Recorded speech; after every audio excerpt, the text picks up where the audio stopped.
because what I want to focus on this morning is today, those of you who read the bulletins know we can announce that after many years of talking about it, the contracts for the building work in this space have been issued.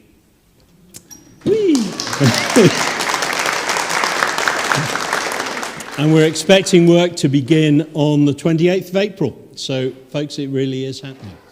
Those of you who've wondered if it ever would. We prayed for the right builder, the right price at the right time, and we got exactly that. When I looked at the quote that had come through, it was right bang on my most optimistic hopes.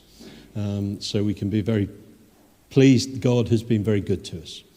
Now, that not only means there's an awful lot to prepare, it also means that for about 15 weeks, we only have that half of the building. This half will be given over totally to the contractors. And we're going to have to do things differently. Not as differently as we had to during the pandemic, but differently. And some of you will be feeling very relaxed about that. Some of you will have all kinds of questions about how it will affect you. So we thought it was worth spending just a few minutes this morning to give you bits of the details about how worship in particular will happen, to hopefully give you some confidence and hopefully answer many of those questions. Now, it's been Jane that's been working on that side of the project, so she's going to explain it. Okay, so I'm just going to take a few minutes to run through the logistics of how we will manage our services.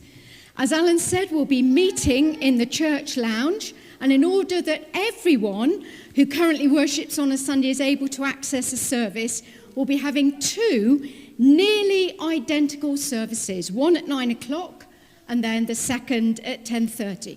And really the only difference between them will be that the 10:30 service will have the children and the young people's groups meeting alongside with a children's spot and a children's song. If you don't have children and you're able to attend the 9 o'clock service for those weeks of the reordering, please could you sign up on the sheet in the foyer. We need about 50 people to sign up, please. And that's the first key step. I'm now going to give you a fair amount of details so that you won't end up, so that we don't end up answering the same questions hundreds of times. So I'm going to give you lots of detail. And for those of you who are on rotas, I will be writing to you. So don't feel you've got to hold it all in your heads, but this is what's happening. So during May, June and July, and potentially August, the pattern of worship services will alternate between morning worship on the first and third Sundays and Holy Communion on the second and fourth. With the children only attending the 10:30 service and little room at the front of the church lounge for drama and puppets, we won't be having all-age services during May, June and July, which is why we have another morning worship instead on the first Sunday. But the children will have their normal children's church groups instead on that first Sunday, so they will have children's church every Sunday. If you currently serve on the Bible or intercessions rota, you'll be reading or leading the prayers at either the 9 or at the 10:30 service. And so Dawn will be selecting readers and prayers from those of you who've signed up for the 9 o'clock service and then those of you who'll be attending. And that's why it'd be really helpful if 50 of you could sign up today for the 9 o'clock service, and then she can start trawling through the names for readers and intercessors. We'll also be needing a team of communion administrators for both the 9 and the 10:30 services. For those of you who are on the welcome team, we're going to ask that when you are down to serve, that you welcome people to the 9 o'clock service, whichever service you would normally go to. You stay for the 9 o'clock service, you welcome people to the 10:30, and then you go home. And we hope that's okay. So those of you actually on the welcome team will be in the very fortunate position of seeing everyone who comes to church the week that you serve. With the church lounge so full of chairs and people, Alan and I laid it out the other week to see what sort of space we have. We'll have all the chairs we will have chairs laid out such that they're like this with a big aisle down the middle so that we can have communion. But we will also have the clavinova in there and the table. So we're going to be pretty crammed.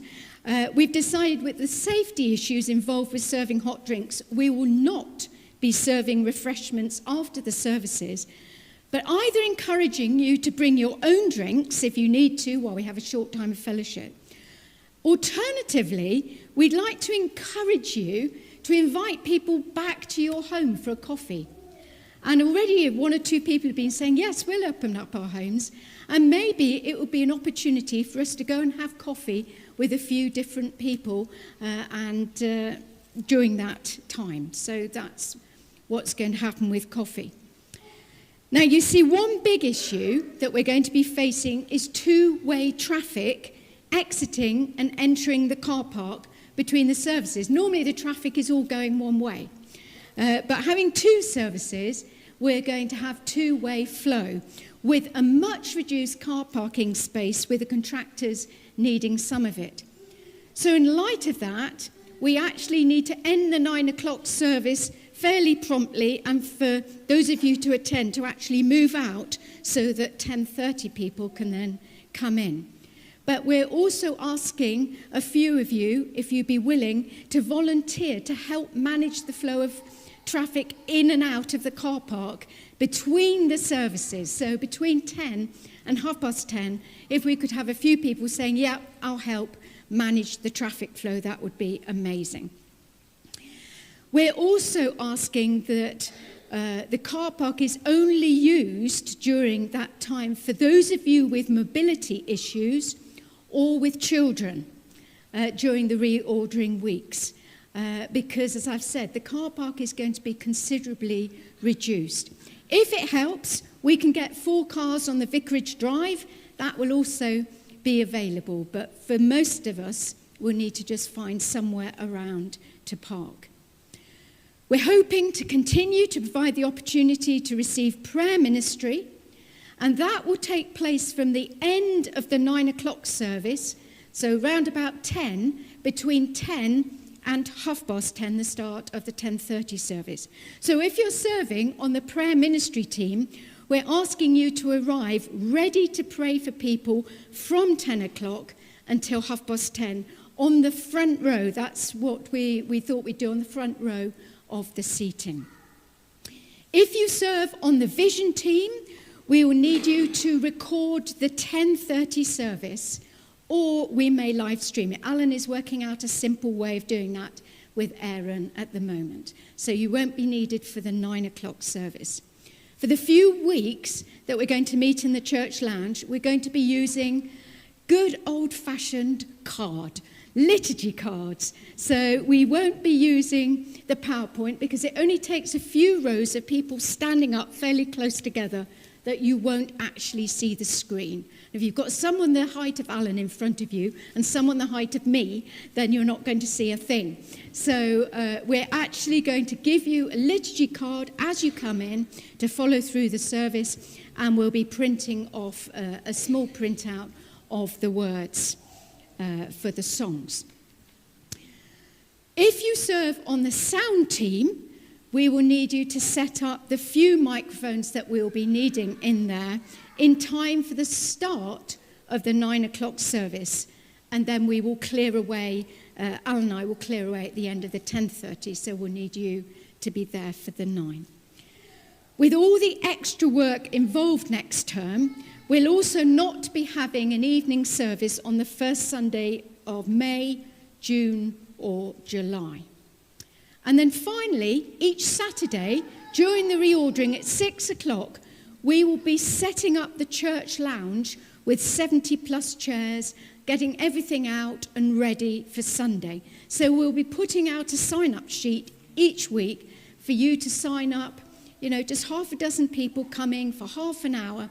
We can quickly get it all set up. And if we can all take a turn, those of us who are able to move chairs can take a turn. That would be amazing.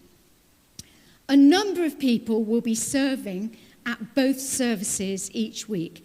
So any way that you can help to share the load of the extra work involved will be really appreciated. So that's quite a lot of information to take in. As I said, if you're currently serving on a rota, you'll get an email from me in the next week or so explaining what your part will be during the reordering.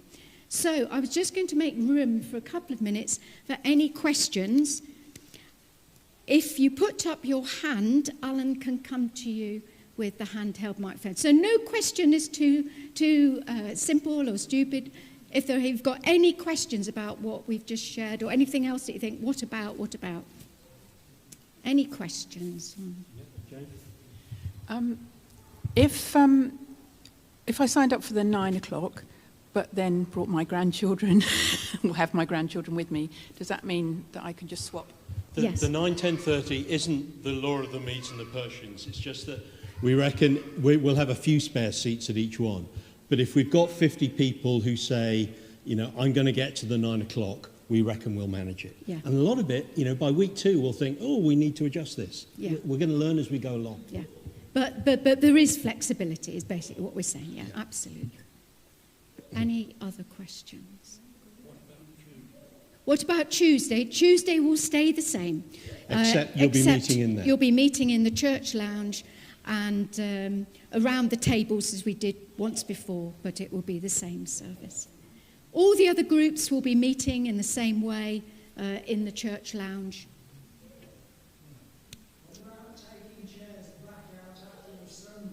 At the end of the 10:30 service, we will be asking those who attend who can help to stack the chairs up onto the trolleys before we go. Yeah. Thank you.